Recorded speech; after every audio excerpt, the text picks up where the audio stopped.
Hello everyone, welcome to the Reaching Out channel. The topic that I wanted to touch on today is about having to admit that we were wrong.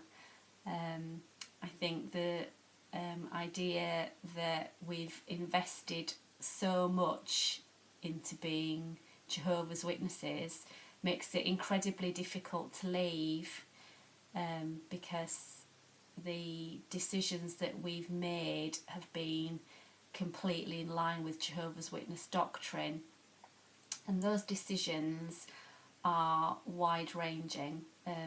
They cover our school age education, our career choices, our lifestyle choices, our choice of friends, our marriage partner, the way that we raise our children, the way that we spend our leisure time, the hobbies that we have or don't have, as is more often the case. It's really touched every part of our lives, and to be able to stop and look back and realise how much you've invested in the Jehovah's Witness myth, it can be a really tough process to go through, and I think a lot of people just aren't prepared to admit that they've been wrong because it's just too painful. So I think that's why a lot of people stay in the congregations of Jehovah's Witnesses, even though the congregation might have treated them really badly. People in the congregation might have treated them badly, and yet why do they choose to stay? I think my husband and I were quite fortunate that we have sort of kept a bit of a middle of the road attitude. We've not done anything too extreme in our decision making, so we've managed to have a career, we've managed to have children, we managed to find each other, which was amazing in itself. We've managed to have a successful marriage.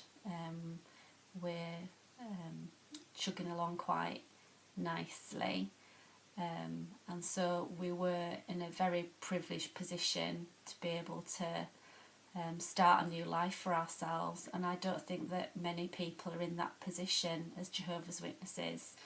They might have got a very low paid job, they might not be very financially secure, so they might not be in a position just to start a new life the way that we were.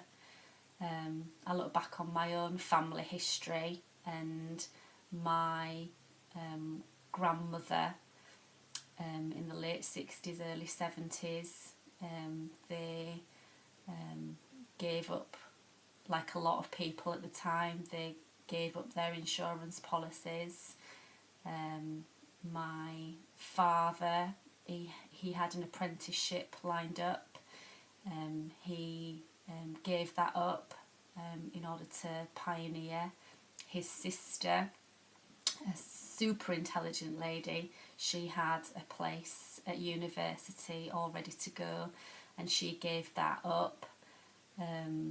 And I wonder how that affected them fulfilling their potential.